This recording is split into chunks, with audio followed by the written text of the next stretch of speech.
बिस्मिल्लाहिर्रहमानिर्रहीम। अस्सलाम वालेकुम। अडब इलस्ट्रेटर, अडबी इलस्ट्रेटर के अंदर आज हम शेप बिल्डर के बारे में मालूमात हासिल करेंगे। इसके अंदर एक टूल है जिसकी मदद से आप शेप्स को बिल्ड करते हैं, यानी मुख्तलिफ शेप्स को मिला के एक शेप बना देते हैं। इस टूल को हम कैसे इस्तेमाल करेंगे ये आपके सामने है। ये आपका shape builder tool, shift M की मदद से आप इसको हासिल कर सकते हैं। तो इस टूल का मुकम्मल काम किस तरह से होगा यही आज हम सीखेंगे इस वीडियो के अंदर।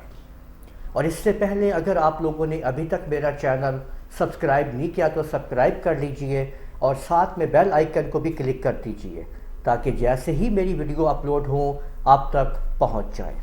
शेप बिल्डर टूल के इस्तेमाल को समझने के लिए सबसे पहले आप लोगों को जिस चीज़ की ज़रूरत है वो ये है कि आप लोगों ने कुछ शेप्स यहाँ पे ड्रा कर लेनी है। यहाँ पे जो आपको शेप्स नज़र आ रही हैं, यहाँ पे इन शेप्स के अंदर ये रेक्टेंगल है, एलिप्स है, पॉलीगॉन टूल्स वगैरह मुख्तलिफ शेप्स हैं आपके सामने।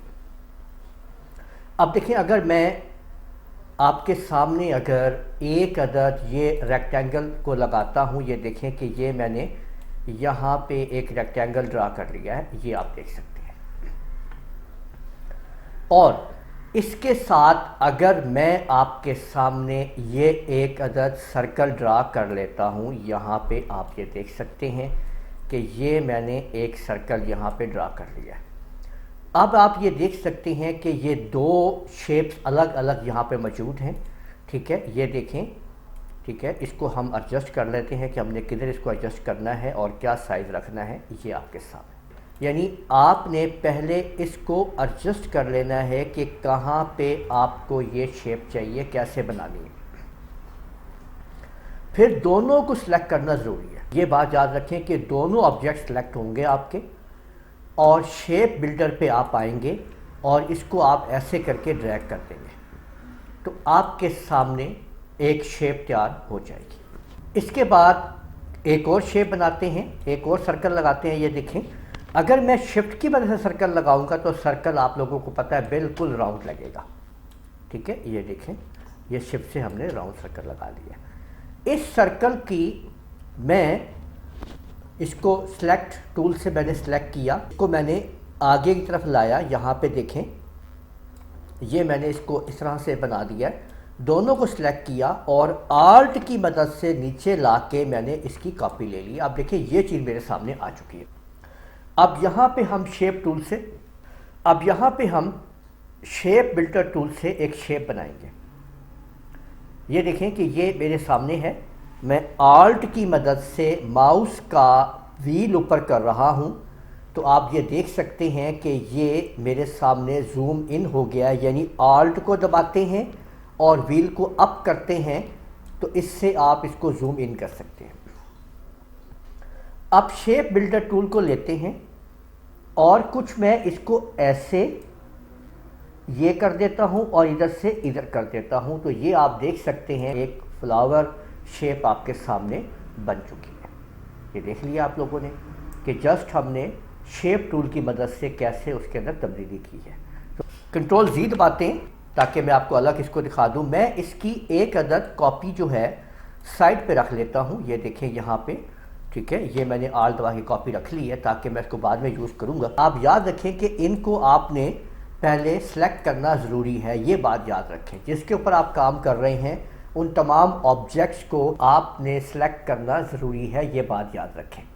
ठीक है, तो अब शेप बिल्डर जो टूल है ये आपके सामने एक्टिवेट हो गया। इस पर आपने क्लिक किया और ये मैंने पाथ इधर लगा दिया है। ये देखें कि ये इस तरह से एक शेप बन चुकी है, ये देख सकते हैं आप।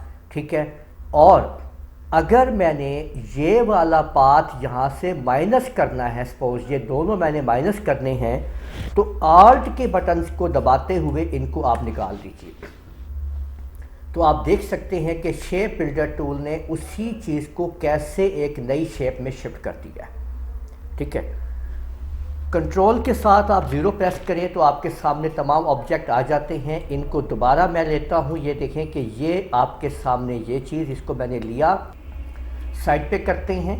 यहाँ पे और अब मैं आपको दिखाता हूँ कि हम इसमें मज़ीद क्या काम कर सकते हैं।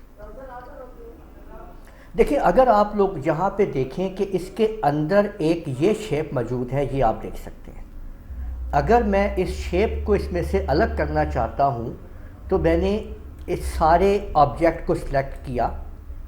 सिलेक्ट करने के बाद अगर मैं यहाँ पे शेप बिल्डर के ऊपर आता हूँ और क्लिक करने के बाद मैं यहाँ पे क्लिक कर देता हूँ तो देखिए कि ये मैंने इस जगह पे इसको क्लिक कर दिया।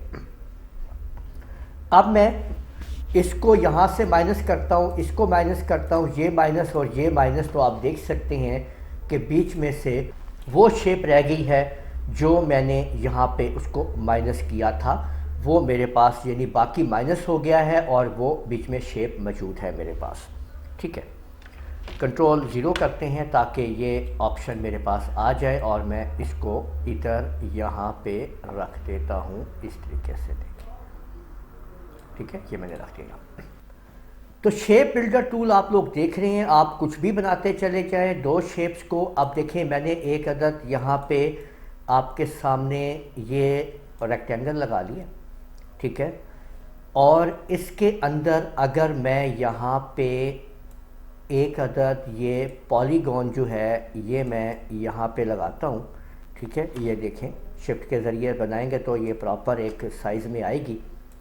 और इसको आप लोग यहाँ पे ये मैंने इसको इस तरह से यहाँ पे रख दिया है, ये देखें कि ये मैंने ड्रैग कर दिया इस तरीके से, ठीक है ना, ये यहाँ पे आ गया जी। अब ये मैं एक शेप बनाना चाहता हूँ तो इसको मैंने यहाँ पे इस तरह से इसके ऊपर क्लिक किया। एक और इसमें हम इजाफा कर लेते हैं कि हम इसके अंदर यानी एक ये स्टार भी लगा देते हैं। ये देखें कि ये मैंने ये देखें आपके सामने ये मैंने स्टार ले लिया और इसको मैं अब यहाँ पे इस तरीके से यहाँ पे मैं इसको एडजस्ट करना चाहता हूँ सेंटर अलाइन करते हुए। ये देखें, ये मैंने यहाँ पे क्लिक कर दिया जी, ठीक है। ये देखें, अब ये सारे ऑब्जेक्ट को हमने सेलेक्ट किया, ठीक है, शेप बिल्डर पे आए और इसके बाद इसको यहाँ तक हमने इसको ऐसे एक डिज़ाइन कर लिया जी, ठीक है, ये चीज़ आ गई है। फिर इसको सारे को हमने सेलेक्ट किया, ये देखें, ठीक है, और यहाँ पे शेप बिल्डर पे आए और इसको भी हमने एक कर दिया, ठीक है। ये देख सकते हैं आप, ये इस तरह से हो गया, यानी आप इनको अलग अलग भी एक बना सकते हैं। सारों को सिलेक्ट कर लीजिए इस तरह से, शेप बिल्डर पे आइए और ये भी आप इसके साथ अटैच कर दीजिए। तो ये आप देख सकते हैं कि एक कंप्लीट ऑब्जेक्ट आपके सामने ये बन चुका है, ये एक मुकम्मल ऑब्जेक्ट है। तो मुख्तलिफ शेप, और बाद में भी अगर आपके इसमें आपको शेप बिल्डर की बाद में भी ज़रूरत पेश आती है, कुछ और आपने इसमें तब्दीली करनी है, मसलन अगर आपने यहाँ पे एक सर्कल लगा के इसको नीचे से राउंड करना चाहते हैं तो आप लोग यहाँ पे शेप बिल्डर यानी कि पहले आप एक अदद देखें, मैंने यहाँ पे एक सर्कल जो है वो लगा दिया है और इस सर्कल को मैं इधर फिट कर रहा हूँ। यहाँ पे देखें, ये मैंने फिट किया। अगर मैं आल्ट की मदद से इसको अंदर करता हूँ तो ये बराबर आप इसको देखें अंदर आप ला सकते हैं, ये आप देख सकते हैं, ठीक है, ये आपके सामने। और अब मैंने इस सारे को फिर सेलेक्ट किया, शेप बिल्डर पे आया और ऊपर से नीचे की तरफ मैंने इसको इस तरह से लगा दिया है। तो आप ये देख सकते हैं कि ये एक शेप जो है इस तरीके से आपने डिज़ाइन कर ली। तो कोई भी शेप आप किसी किस्म की भी आप लोग शेप बिल्डर से आप आसानी से बना सकते हैं और उसमें कुछ भी तब्दीली आप कर सकते हैं। अगर किसी भी शेप को बीच में से आपने माइनस करना है तो आप आल्ट की मदद से करते हैं। कैसे करना है आपको मैं दिखा देता हूँ। यानी अगर यहाँ पे देखें कि अगर फ़र्ज़ करें कि मैंने यहाँ पे एक अदद ये आपके सामने ये एक अदद इस तरह से इसको मैंने लगा दिया है, आपने सेलेक्ट करना है और अब आल्ट की मदद से इसको आप जैसे ही अंदर रीसाइज़ करेंगे तो ये बीच में छोटा हो जाएगा, ये आप देख सकते हैं। अब मैंने इस शेप के अंदर से इस हिस्से को मैंने माइनस करना है, तो हम क्या करेंगे और हम इसको एक दफ़ा फिल भी कर देते हैं। ये देखें कि आपको तभी नज़र आएगा ये माइनस हुआ हुआ, ये फिल कर दिया। तो ये आप देख सकते हैं कि ये एक ऑप्शन अलग है यहाँ पे, ठीक है।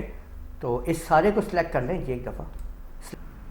ये याद रखें कि आपने इसको सिलेक्ट करना है सिलेक्टेड टूल से, शेप फिल्टर पे आए और आल्ट की मदद से हमने इसको माइनस कर दिया है। तो आप ये देख सकते हैं कि इसके अंदर से ये हिस्सा माइनस हो गया है, यानी कि उसमें से कलर ख़त्म हो गया। अगर आप इनके आउटलाइन को कम करना चाहते हैं तो आप इसको सारे को आपने सिलेक्ट करें। सिलेक्ट करने के बाद ये जो आपको स्ट्रोक नज़र आ रहा है इसको आप ज़ीरो कर दीजिए। ये देख लीजिए, तो हमने आउटलाइन बिल्कुल ख़त्म कर दी है, ये आपके सामने।